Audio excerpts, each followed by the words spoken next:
안녕하세요. 군사돋보기입니다. 현지 시각 12월 5일 오전 6시 우크라이나군이 러시아 본토 깊숙이 자리 잡은 국경으로부터 무려 620km 거리나 떨어진 사라토프주 러시아군 최대 전략 폭격기들이 주둔하는 핵심 전략 기지 엥겔스 공군 기지에 엄청난 규모의 공격을 쏟아부어 초토화시켜버렸다는 엄청난 소식이 들려왔습니다. 이 엥겔스 공군 기지는 러시아 본토 깊숙이 자리 잡은 최대 전략 공군 기지이며 얼마 전 우크라이나가 우리 한국의 현무2C 탄도미사를 지원받을 경우 이를 사용해 타격할 것이라 예측되기도 했는데요. 그러나 우리의 도움 없이도 우크라이나군은 전략 타격이 가능한 수단을 자체적으로 갖추고 있었고 설마 하던 이곳에 결정적인 타격을 가해 그동안의 복수를 실행하는 한편 앞으로 러시아의 미사일 공습으로 인한 추가적인 피해를 막는 데 성공한 것입니다. 여러 오신트 보도에 따르면 이 때문에 그동안 우크라이나 전역의 무고한 이들을 희생시키기 위해 각종 순항 미사일을 투발하는 데 동원되어 왔던 러시아 공군의 투폴레프 160M 블랙잭 초음속 폭격기 및 투폴레프 95MS 베어 전략 폭격기들이 대거 파괴되어 버렸다고 하는데요. 당시 폭발이 얼마나 엄청났으면 엥겔스 공군 기지로부터 약 4km 이상 떨어져 있는 프리브레즈네시의 한 주차장을 촬영하고 있던 CCTV에서도 주변을 환하게 밝히는 어마어마한 섬광과 잠시 뒤에 들려오는 폭음을 확인할 수 있습니다. 이 같은 엄청난 규모의 피해에 러시아는 경악을 금치 못했으며 관련 사실을 이번에도 단순한 화재 사건으로 은폐하고 축소시키려 하고 있는데요. 그러나 바로 이에 대응해 대규모의 보복 공습을 우크라이나에 가하려 했다는 점에서 역시나 러시아의 말은 거짓이라는 것을 알 수 있습니다. 그런데 러시아는 자신들의 핵심 전략 폭격기 기지가 초토화되자 격분해 이후 대대적인 공습에 나섰지만 오히려 쓸데없이 안 그래도 부족한 정밀 유도 무기에 재고만 대량으로 엉뚱한 곳에 퍼부어버려 전 세계를 상대로 망신만 더했다고 하는데요. 어떻게 된 일인지 알아보겠습니다. 전문가는 아니지만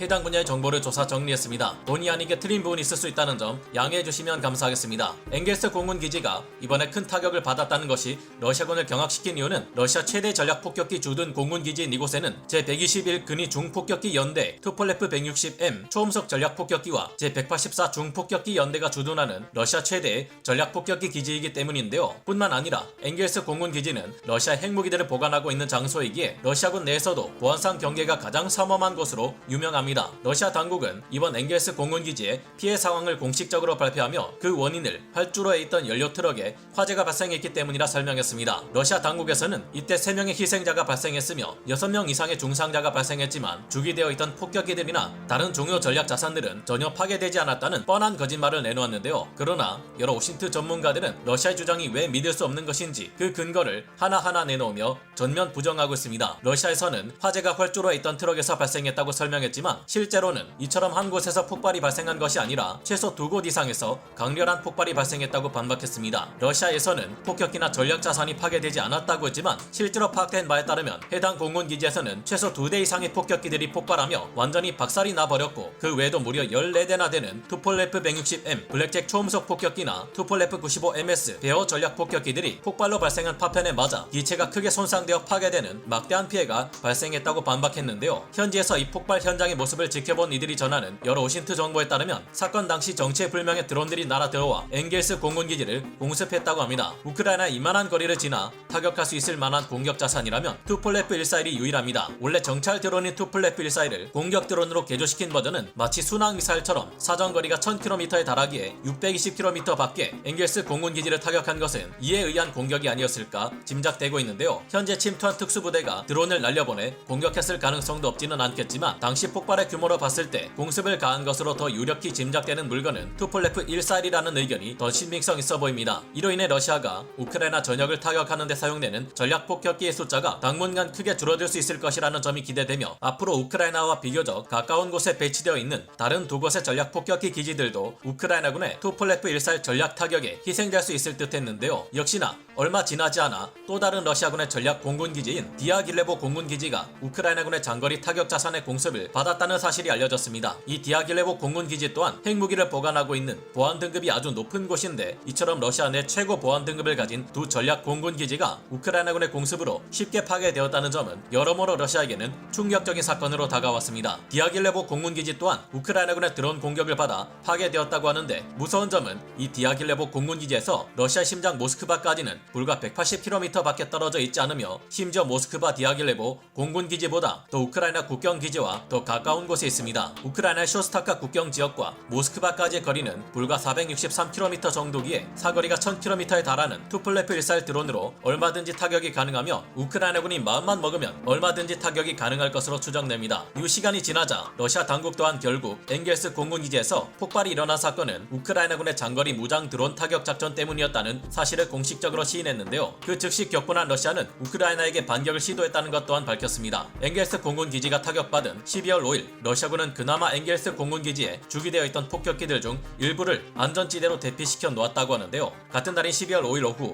2시 러시아군은 동원할 수 있는 모든 전력을 총동원해 우크라이나를 대규모의 미사일로 공격하려 했습니다. 이때 동원된 것은 로스토프 온돈 지역에서 출격한 투플레프 22 M3 폭격기 한 대와 소위 35 전투기 4대, 그리고 어디에서 출격한 것인지 파악되지 않은 투플레프 95 MS 전략 폭격기 8대였는데요. 해군의 흑해 함대 함정 중 스테레 90급 초계함과 부얀 M급 초계함은 물론 순항 미사일을 발사하는 킬로급 잠수함 역시 함께 동원되었습니다. 이날 발사된 미사일은 수십 발 규모로 투플레프 22 M3 백파이어 초음속 폭격기가 흑해에서 KH-22 대한미사일 3발을 발사했고, 투플레프 95 MS 베어 전략 폭격기들에서는 KH-101 미사일과 KH-55 미사일을 섞어 총 38발을 발사했습니다. 소위 35 전투기에서는 KH-59 순항 미사일을 총 6발 발사했고, 우크라이나군의 방공 레이더를 타격하기 위해 KH-31P 대레이더 미사일 1발을 발사하는 등 수많은 미사일들이 동원되었습니다. 이들 중 KH-59 미사일과 KH-31P 대레이더 미사일 7발이 우크라이나군 방공망을 향해 날아갔고, KH-22 초음속 대함 미사일은 우크라이나 군과는 상관이 없는 자포리자에 위치한 한 농가 건물과 오데사시에 위치한 창고로 향했습니다. 그러나 우크라이나군은 뛰어난 요격 실력으로 이들 중 무려 61발의 러시아군 미사일들을 모두 요격해버렸다는 것이 밝혀졌는데요. 다만 그들 중 위협적인 것들도 있었는데 마 4.5의 속도로 무려 600km 범위 내의 목표물을 파괴할 수 있는 3발의 KH-22 초음속 대함 미사일이 자포리자 및 오데사 지역을 향해 날아가 목표물을 파괴했고, 사거리가 115km 이르는 KH-59M 미사일 또한 우크라이나군 목표물을 타격해 파괴하는 데 성공했다고 합니다. 안타깝게도 이 공격으로 인해 한 명의 무관이가 희생되기는 했지만 그 이상의 피해는 없었는데요. 반면 러시아는 값비싸고 안 그래도 재고가 바닥을 보여 10월에서 11월 이제 막 생산된 순항 미사일들을 가져오고 핵전쟁 대비용 순항 미사일까지 통상 탄두로 교체해 사용하고 있는데 우크라이나군의 피해는 없으니 환장한 노릇입니다. 이처럼 러시아가 목표와 전술마저 제대로 수립되지 않은 상태에서 귀중한 보정 및 유도 무기들을 또 한 번 의미 없이 소모시키는 결과가 발생하자 러시아 내에서도 이에 대한 비판이 끊이지 않고 있습니다. 이번 러시아군의 보복 공습은 혼이 날아오는 미사일들을 육안으로 관찰할 수 있는 대낮에 이루어져 우크라이나군의 요격을 도운 셈이 되었는데요. 오죽하면 우크라이나군은 이때 노후된 구식 유물이나 다름없는 독일제 게파드 자주 대공포를 사격해 육안 조준만으로 러시아군의 KH-55 순항 미사일을 요격해버렸는데, 해당 영상이 공개되어 러시아군에게 조롱의 대상이 되고 있습니다. 새삼 그렇게 무서운 무기라고 불리던 순항 미사일이 아무리 아음속으로 이동하는 미사일이라 해도 그렇지 이렇게 요격하기 쉬운 물건이었나 하는 회의감이 드는데요. 만약 이 같은 순항 미사일 공습을 어두운 야간에 행했다면 이처럼 게파드 자주 대공포에 쉽게 요격당하지는 않았을지도 모르겠다는 생각. 미군이 걸프전 때 순항 미사일을 사용한 것처럼 대규모로 그리고 예상치 못한 여러 방향에서 동시에 우크라이나의 목표물을 향해 날아들었다면 요격이 어려웠을 텐데, 아무래도 러시아군은 더욱 위협적인 무기가 될 수 있는 순항 미사일의 투발을 너무 단순하게 실시한 것 아닐까 하는 생각을 해봅니다. 여전히 러시아 내부에서는 엥겔스 전략 공군기지가 우크라이나군의 공습을 받은 것에 대해 우려하며, 이러다가 러시아 심장인 모스크바마저도 위험해질 수 있겠다는 걱정을 하고 있는데요. 이미 지난 10여 달간의 전쟁에서 러시아 본토는 여러 가지 방법으로 우크라이나군의 공격을 받은 바 있습니다. 눈에는 눈, 이에는 이라고 하죠. 이처럼 우크라이나군 자체를 공격하는 것은 몰라도 전선이 아닌 여러 대도시를 러시아가 각종 미사일로 공격해 댄다면 우크라이나군도 똑같이 러시아 본토를